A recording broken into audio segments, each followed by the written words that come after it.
UCTV, and of course with me always Rick Sell. So right about now I've actually come to the moment you've been waiting for. Just like I told you earlier on, I'll be having a gentleman all the way from Nsambya Hospital, and he's going to be discussing with us about an activity or an event that is going to be taking place on the 18th of April 2024, and I am very sure he's going to let me say well elaborate about all this event that is actually coming. And for now, allow me welcome the gentleman. Actually, you're most welcome. Good afternoon. Yes.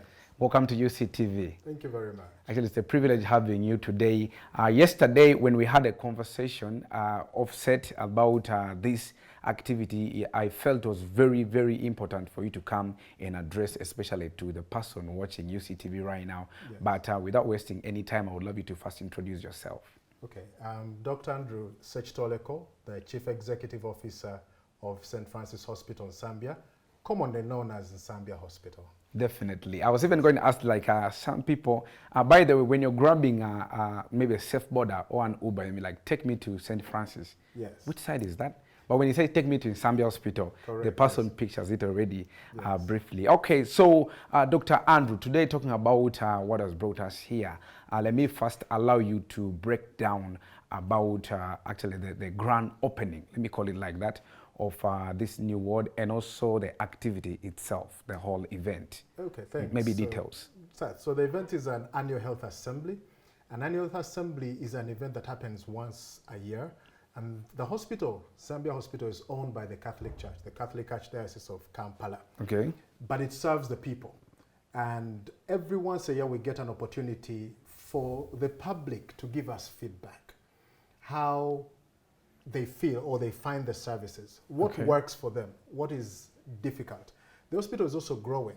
As it grows, it becomes difficult for people to access services. Sometimes they say, oh, look, I go to that, I'd rather go to a small clinic somewhere. That is true, that is true. It's easier for me. So we try and make the hospital easy for the public to access. So we receive feedback.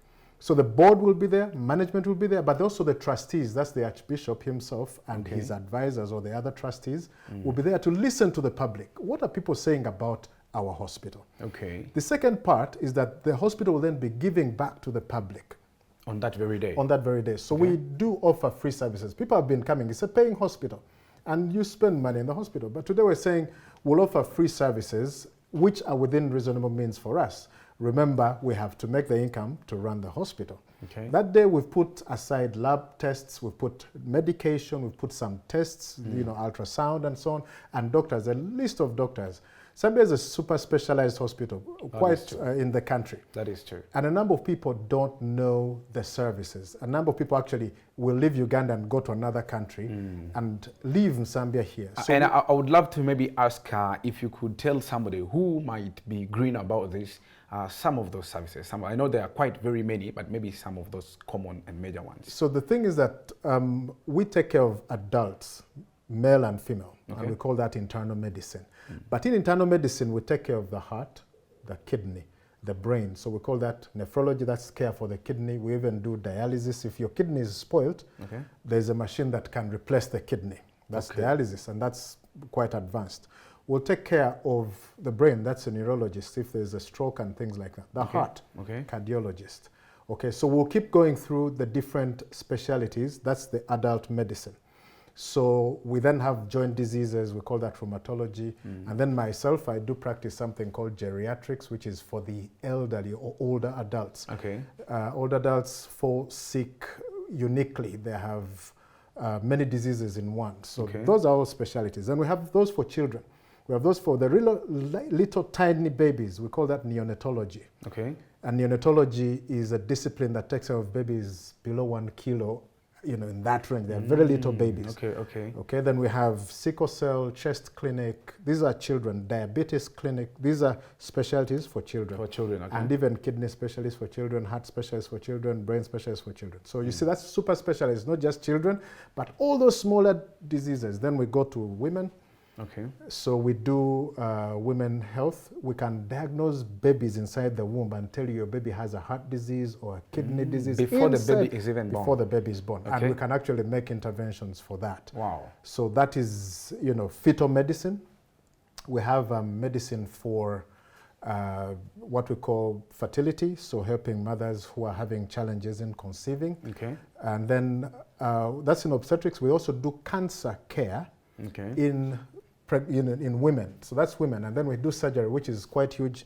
Surgery, we have neuro, that is for the brain. We have that for the kidney, which we call urology, or that whole waterworks for men. Okay. Urology. Then we have heart or chest surgery, that's cardiothoracic. And a number of surgical disciplines, what we call gastroenterology. Any of these organs can be operated. Ophthalmology, ENT. These are surgical disciplines. So you see that we have multiple disciplines. Those are supported by diagnostic power, from a simple ultrasound to an MRI. That's sort of the highest level of diagnosis. With a lab, we have a lab that is accredited. SANAS accredited means internationally accredited. And then an intensive care and emergency. So that's a setup that we have. That setup is it's meant to take care of a patient holistically. And the idea is then to reduce the number of people who leave the country, yet services are available. Yeah, like I'm running to Nairobi, I'm running to India. So also on what we're calling the Health Assembly or Open Day, people are able to come and see what services are offered so that you don't miss out on that opportunity. Okay. And take your patient elsewhere. So who is actually invited? Who deserves to be part of this very event that is going to take place on the 18th? So first of all, the Ministry of Health assigns us what we call a health sub-district, and that's Makindye Division. We are supposed to take care of the public in Makindye Division. Okay. That's our primary focus. So the ministry says, these are your people. Your primary people. So Makindye Division. Okay. However, the number of people that consume our services from other parts of the country and other parts of the city, and all those are welcome. Anybody that feels attached. So that day is a day for what we call stakeholder. A stakeholder is anybody that has interest in an institution. Of course, the other is the one who has power in an institution. All those are stakeholders. Okay. So we're inviting all our stakeholders, first, to learn more about the hospital. Secondly, to give us feedback about how they find the services. And thirdly, to learn a lot about what is offered there. So to learn what is offered there, to give us feedback, and also to receive care, health care. So that day people will be having medical examinations. So we'll be screening for cancer, we'll be screening for diabetes. We'll also be treating if you have a disease. At a free cost. Treating at a free cost. For only that day. For only that day, we open it that day. That's why we say open day. The hospital is open to you for you to come and see. Okay. So as an extension then, we have built a state-of-the-art hospital or building, and that is sort of a 70-bed hospital that is state-of-the-art. It's that a number of people who go out of the country will be seeking services that they don't find easily in Uganda. But we've designed this unit to be what you will find elsewhere in the world. And we've had just like I'm seeing on our screen. Yeah, so a number of people have come and they say, yeah, this is what I'll find in Canada, this is what I'll find in India, and so on. And so now this complements the services that we're talking about. Before, I would have to give you this cardiac surgery and put you in a unit where you're like, now this place where you've put me. So we've made it meet all the international standards so that it's an institution that is able to actually meet the expectation of someone who will be seeking advanced health care. Okay. So that day we'll be opening up that facility. His Grace the Archbishop will be joining us to officiate at opening the building. Okay. Yeah. Now looking at just like you said, it's an annual event. It happens yearly.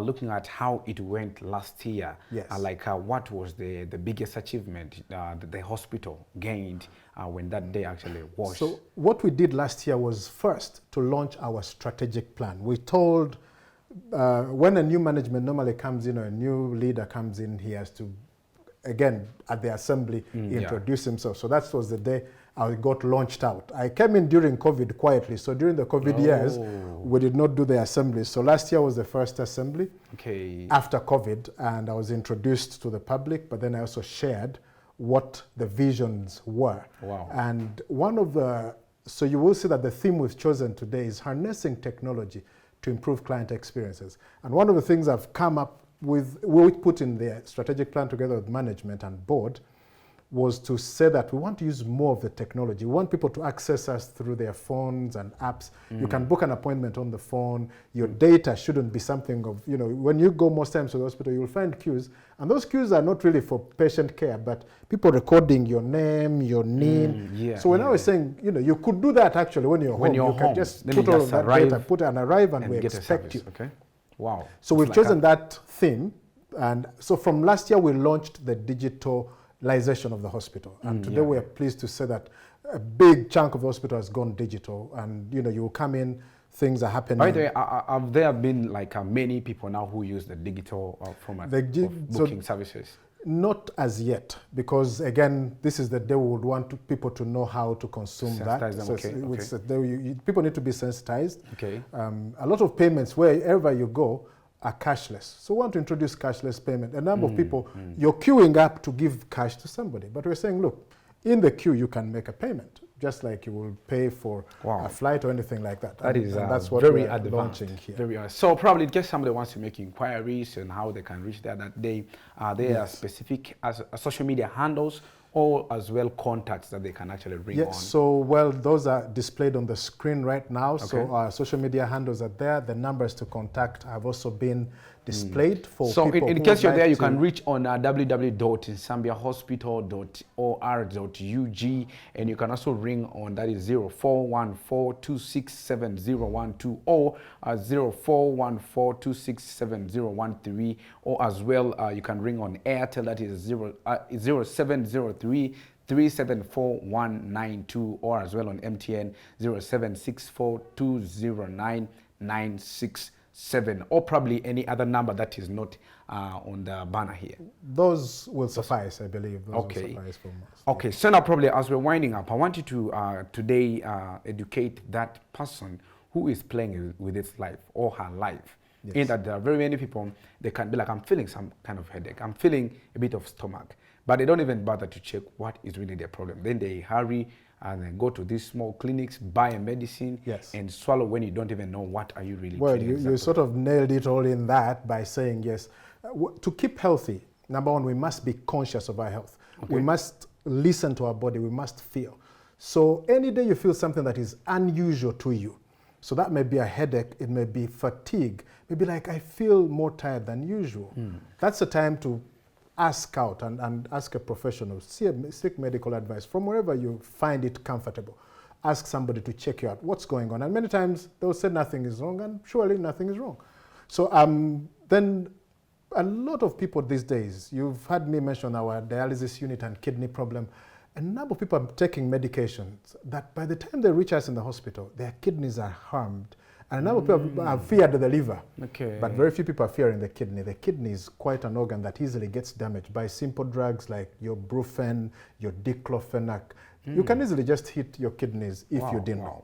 So self-medication is not good. But let me take this take-home message. People need to de-stress. We're here and, you know, you're playing music, and that, well, for me, it's music that de-stresses. People must find that thing that lowers stress. Today, the biggest issue that I think we're dealing with is lots of stress. So stress makes people age faster, stress makes people eat poorly, stress makes people not exercise, hence getting all a number of diseases. So I'd say, find time to take a break, find time to relax, find time to do things that please you and relax you. Wow, that is a very expensive quote right there at a free cost for somebody who is watching out there. Okay, so now probably I would love you to leave us with your last say, probably for anybody who is watching TV right now. Yeah, so like I said, we're having our annual health assembly. It will start at 7 a.m. on Thursday. It is at the hospital grounds. There will be a number of activities, so you need to find where you are. They will have people to guide people. So on the 18th, which is this Thursday, please report to Nsambya Hospital. And regardless of, you may come to give us feedback, you may want to come and have a consultation, just some discussion with a doctor, or you may want to come and learn more about the hospital. This is the day, this is the open day. So see you on Thursday, and God bless you all. Okay, and also as we wind up today on my knowledge spotlight, I have something a bit rare, but I just thought I don't have to leave you undone as well. We have an opinion poll question that actually says, like, does academic qualifications or level matter in a relationship or in marriages today, according to your opinion? My opinion? Yeah. An amazing one. You know, is it a yes or no? You know, does it matter? A yes or no, and probably support for it. Yes, so I'd want to say does academic qualification matter in a relationship, a marriage relationship? Yeah. It shouldn't. Okay, why? It shouldn't matter because it depends on the partners and what they are looking for in each other. Academic qualification does not bring marriage qualification, if you know what I mean. So it does not necessarily create. Okay. The academics are not what give you the marriage qualities. Therefore, a number of people need to look at the qualities they are looking for in their spouse, because a number of people are smart without necessarily going to school. We know that. Wow, we're going to have more of this topic here later on our Knowledge Spotlight, but of course you're still watching the Lunch Vibe. Thank you so much, Doctor, for passing through. It's really a pleasure. I'm very sure on Thursday I'll pass by, get some little from proud people that are gathered there. Thank you very much. Okay, let's take a musical break right away. Then, of course, we shall be kind of, don't touch your remote. It is still the Lunch Vibe.